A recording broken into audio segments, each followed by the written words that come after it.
Hey guys, so I finally had baby girl. Her name is Veda Evangeline. I had her not last Thursday, the Thursday before last Thursday, so February 5th, 2015. And she's smiling. Can't really tell.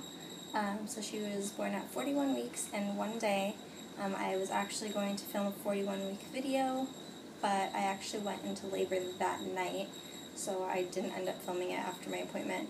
So on February 4th, I had my 41-week appointment, and at that appointment I saw a new midwife. My midwife was actually out of town that week, and I asked if she could strip my membranes, or she offered to, and I said yes, because I was going to be induced the following week at 42 weeks, and I really didn't want to do that. So she did a membrane sweep.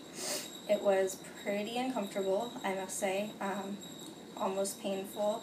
I was like squeezing my husband's hand, and I was like, hey, this better work, because otherwise if that's for nothing, I'm going to be pissed. So she did that, and then I had an NST right afterwards, just to monitor the baby, make sure she was doing okay, and there's enough fluid and all of that stuff. And so that took like about an hour, and I was having like just cramps, not contractions, nothing timeable. And we went home. It took about almost an hour to get home, and my membrane soup was at like 10:30 in the morning on February 4th. And so she said, we'll schedule your induction for next week. I don't think you're going to make it to the weekend, but if you do, then we'll just have to deal with it next week. So we went home, and I was like kind of crampy, but nothing really, like, I didn't think I was in labor at all. So we went about our day, picked up our older son from school, hung out around the house, and then that night, like, things weren't really, like, nothing was really happening. And I was like, I'm going to try castor oil. And I had already tried it before, and I didn't do anything except for give me contractions, and then once I went to sleep, they stopped. But I read that a lot of people have had success drinking castor oil after their membrane sweep. And before you go and lecture me on castor oil being dangerous for the baby to poop, that's actually not the case. Usually the reason for the increase of meconium in the fluid is for post-state babies anyways, and that's usually when people try castor oil. So naturally both percentages would rise, if that makes sense. So anyways, I was cleared by my midwife to do this, so if you have a problem with that, you can take it up with your own midwife. I don't really care. So anyways, I took that around, I want to say it was like 7 or 8 at night, maybe. I don't know, I didn't record it. I only typed like a few notes. So I took that at night before bed, and started getting a little bit cramps. And by 1:30 in the morning, I was like, okay, I think I'm having contractions, but not really sure. I never really went into labor on my own with my boys, so I wasn't completely sure if it was going to die down or what. So I started timing them at 1:30 in the morning. They were 2.5 minutes apart for lasting a minute, and that was for 2 hours I was timing it. And I was told to go to the hospital between 4 and 5 minutes apart, lasting a minute for a full hour. So I waited 2 hours. I was not convinced I was in labor. I did not wake up my husband for probably another 3. I didn't wake him up till 3:15, so it had already been 2 hours since I was in labor. And I was texting my friend, who was also pregnant at the time, and she was like, you should probably get ready and go to the hospital. It was an hour drive there, and I was like, okay. So I called my mom and told her to come over and watch the boys, and she sent my sister. And she got here around probably 3:30 in the morning, and we left for the hospital. And at this time, it was still manageable. I wasn't curling over in pain yet until we got to the hospital. And we actually decided to go to the local one, which is just down the street, 5 minutes away, because there was no way I was going to last an hour ride. It was just not happening. So I texted my doula saying, look, we're going to stay at the hospital next to us. And she was like, okay, I'm on my way. So we got to the hospital at 3:50 in the morning on February 5th.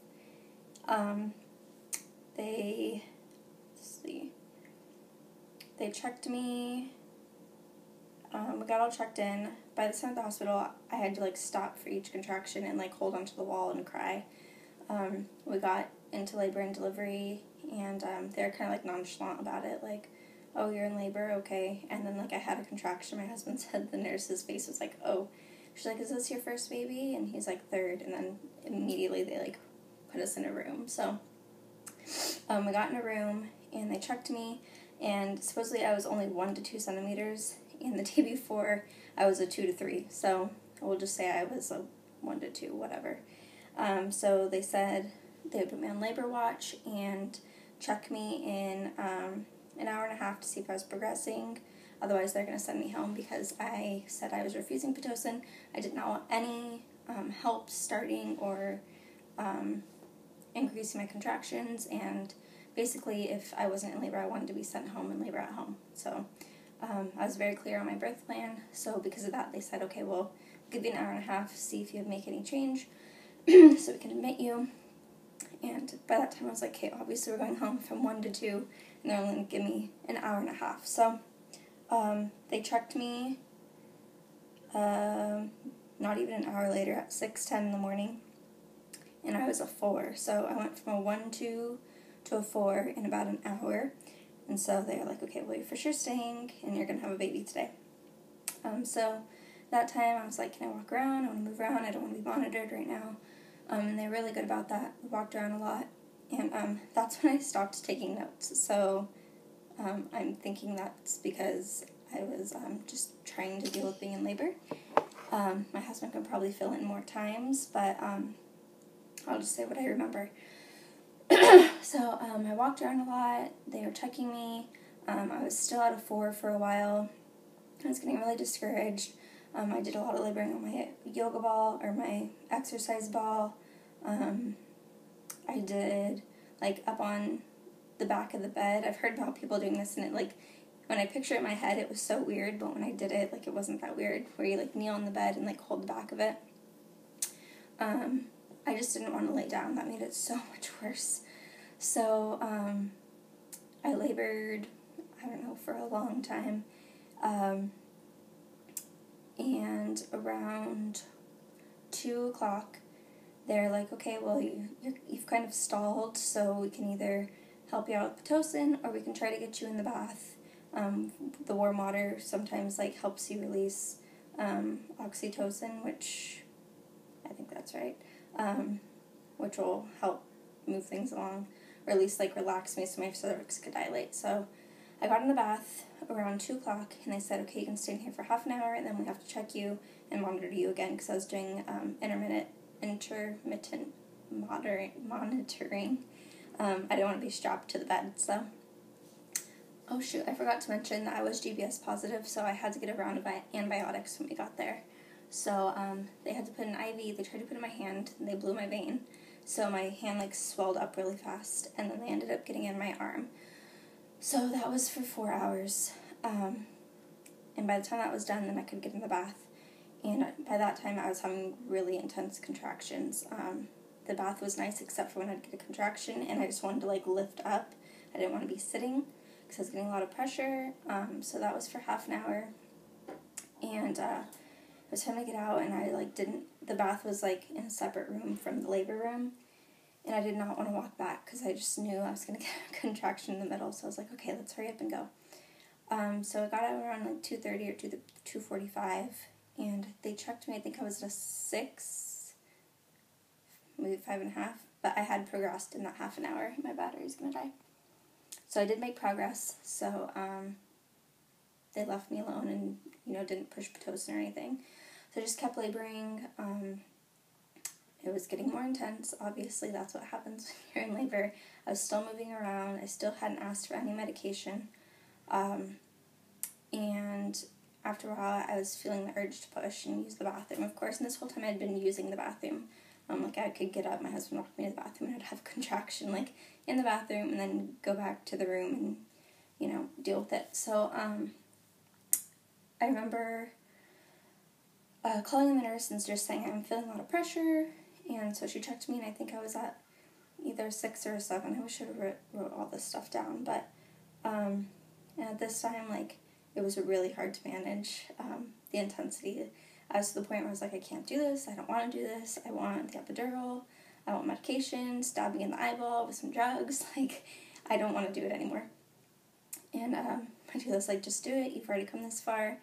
And usually when you get to the point when you've been fine the whole time and you're like, never mind, that's usually because you're really close, and that's exactly what was happening. So they checked me and they're like, you're like at a 7 or 8, and I was like, I want to push right now, like I can't take another contraction. And so the doctor's like, well, we can break your water, that might speed things up, it might not, but that's pretty much all we can do right now, unless you want, no, I couldn't even get an epidural at this point, it was already too late. So they broke my water, and it feels like seconds later I was pushing, I'm not sure exactly how long it was. Broke my water, and I was like, I'm feeling like I need to push right now. And she checked me again, she's like, okay, you're at a 10 with like a little lip or something, so just like a little piece of my cervix, so they stretched me to a full 10, so I was ready to push, and extra doctors and nurses came in, just in case I needed to have the McRoberts maneuver, just in case she got stuck, because my last baby got stuck. And so they told me to lay down, and I was trying to fight. I was like, I really don't want to lay on my back, I really don't want to lay down, can I please push any other position? And she's like, okay, well, you can lay on your left side, or lay on a side, but if we tell you to turn, you need to turn, because it would be an emergency with her. So I pushed on my side. Laying down is just excruciating. It made it so much worse. I just wanted to sit up. So I had to lean back. I kept asking if I could sit up more, so they moved the bed up like 2 inches. And I pushed and pushed and pushed and pushed and pushed. And I think it was about for 40 minutes, my husband said. And then I just like couldn't breathe. I just couldn't breathe, so they said, you're going to have to breathe through it, or we're going to have to put an oxygen mask on you. So I did have to have an oxygen mask, because her heart rate was going down. And I just remember thinking, like, I kept saying, I can't do it, I want medicine. And they're like, you can't, it's already too late, you're already pushing.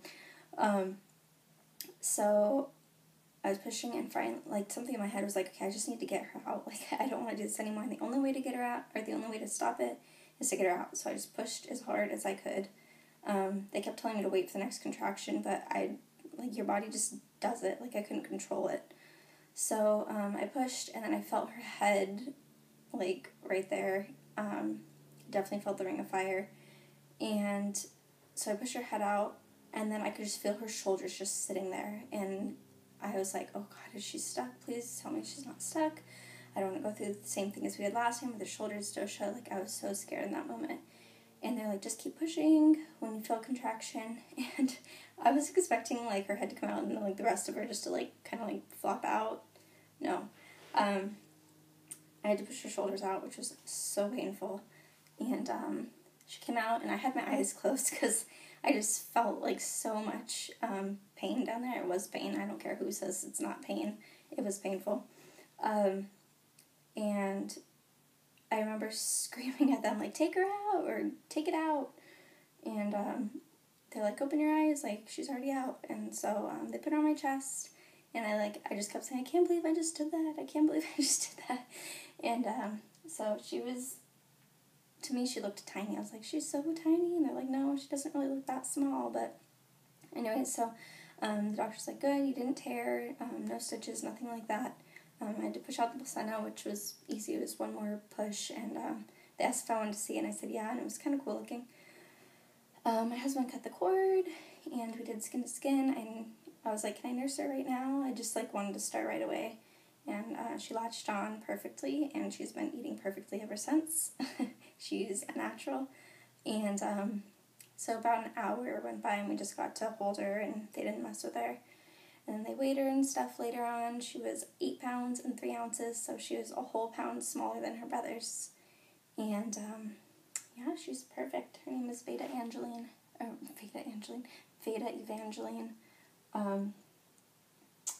What else? She's just so easy compared to my other two. She nurses perfectly. She sleeps pretty much through the night. I mean, she eats, but, like, she doesn't wake up and cry. I mean, she's just really a good baby. And my other two are really difficult, so I'm glad I got an easy one this time, so far, until she's a teenager. But anyways, everything went perfectly. I did not get any drugs. I did not have any tears.